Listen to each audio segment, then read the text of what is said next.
Ban लगा दिया है, 5 साल का बैन है। पीएफआई के फ्रंटल ऑर्गेनाइजेशन पे भी बैन है, सिर्फ एसडीपीआई को छोड़ के सारी जो संस्थाएं हैं पीएफआई से जुड़ी हुई उन पे बैन लगा दिया गया। देखिए, मैं एक स्टेटमेंट अंग्रेजी में मैं पढ़ देता हूं आपके सामने कि while I have always opposed PFI's extreme and radical approach, I have always supported democratic approach. This ban on PFI cannot be supported because actions of some individuals who commit crime does not mean that the organization itself must be banned. Supreme Court has also held that mere association with an organization is not enough to convict someone. A draconian ban of this kind is dangerous as it is a ban on any Muslim who wishes to speak his mind. The way Indian electoral autarky is approaching fascism, every Muslim youth will now be arrested with a PFI pamphlet under India's black law UAPA. Muslims have spent decades in prison before being acquitted by courts. I have opposed UAPA and will always oppose all the action under UAPA. It runs afoul the principles of liberty, which is part of the basic structure of the Constitution. We should remember that Congress amended UAPA to make it stringent, and when BJP amended the law to make it even more draconian, and at that time the Congress supported it. This case will follow the timeline of Kapan, where any activist or journalist is randomly arrested and takes 2 years to even get bail. How come PFI is banned but organizations associated with convicts of Khaja Ajmeri bomb blast are not? Why has government not banned right-wing majoritarian organizations? This is my statement on this recent ban issue. Sir, mountain of evidence मिला है। जिस प्रकार से union home ministry ने दो Reds किए हैं, तो जबरदस्त एविडेंस मिला है पीएफआई के खिलाफ।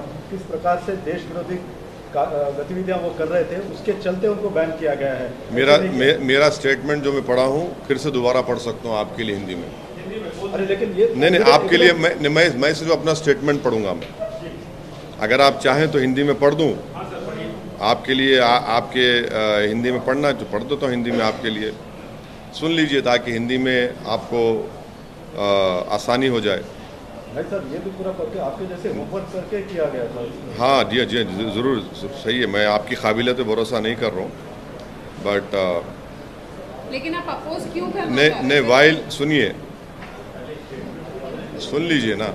मैंने हमेशा पीएफआई की जो ये रेडिकल एक्सट्रीम अप्रोच है उसका हमेशा मैं अपोज किया हूँ और करता रहूँगा, चाहे कोई रेडिकल एक्सट्रीम अप्रोच अडॉप्ट करेगा।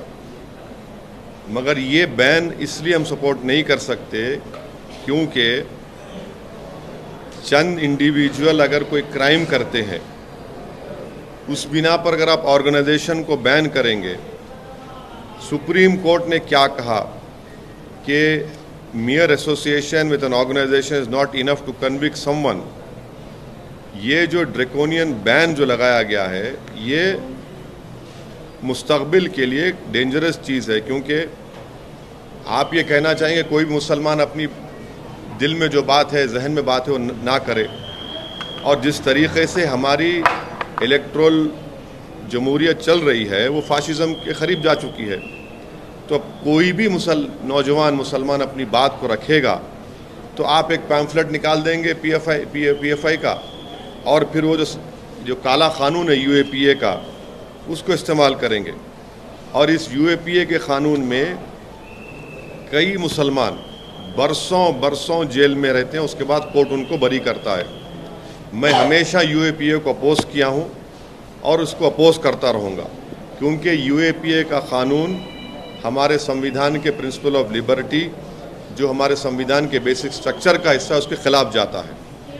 ये जो केस होगा, इस तरह जो केसेस मुस्तकबिल में बुक होंगे, नौजवान उसमें बुक होंगे, तो वो सेम सिद्दीक कप्पन की टाइमलाइन को फॉलो करेगा और उनको 2 साल 3 साल लगेंगे बेल मिलने के लिए।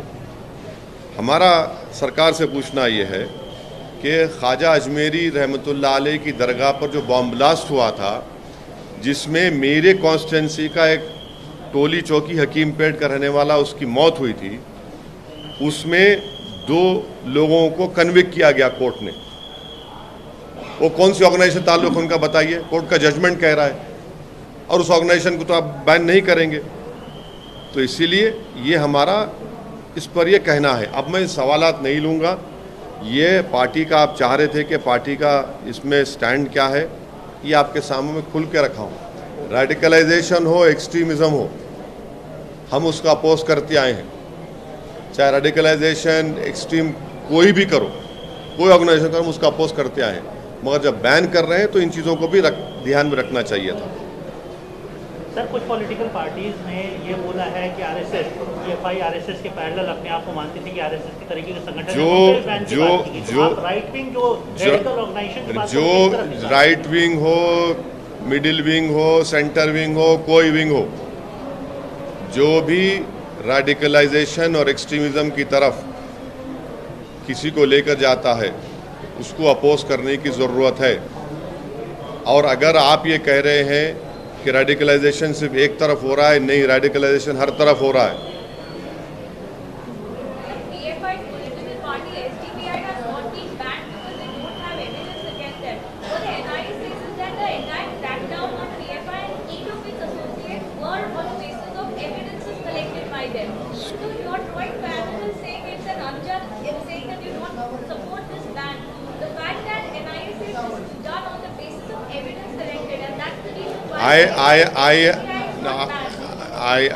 I would apologize to you. I have decided to read a statement. In my statement, I have mentioned the conviction of those people who had bombed Khaja Ajmeri Dargah. The world knows to which organization those 2 people belong to, the convicted people. There is a conviction, and the court has given the conviction. आप right wing की तरफ इशारा कर रहे हैं, तो आपका क्या कहना है? वो आरएसएस के साइड आप इशारा कर रहे हैं? राइट विंग में बहुत से हैं ना, राइट विंग में बहुत से हैं। अब तो कोर्ट भी ऑर्गेनाइज टीवी को बोला कि आप लोग देख के बोलो। बहुत सी बातें कोर्ट ने कही है। और हाँ, राइट विंग में बहुत से हैं जिसमें मैं ही नहीं हूँ। सर, एक लिंचिंग का मामला सामने आया है, आपको जानकारी होगी तो क्या है? अब ये देखिए, शहबाज अंसारी, मंदार झारखंड के बच्चे को, उसको लिंचिंग हो गई। अब ये रेडिकलाइज कौन कर रहा है इन लोगों को, ये बताइए ना।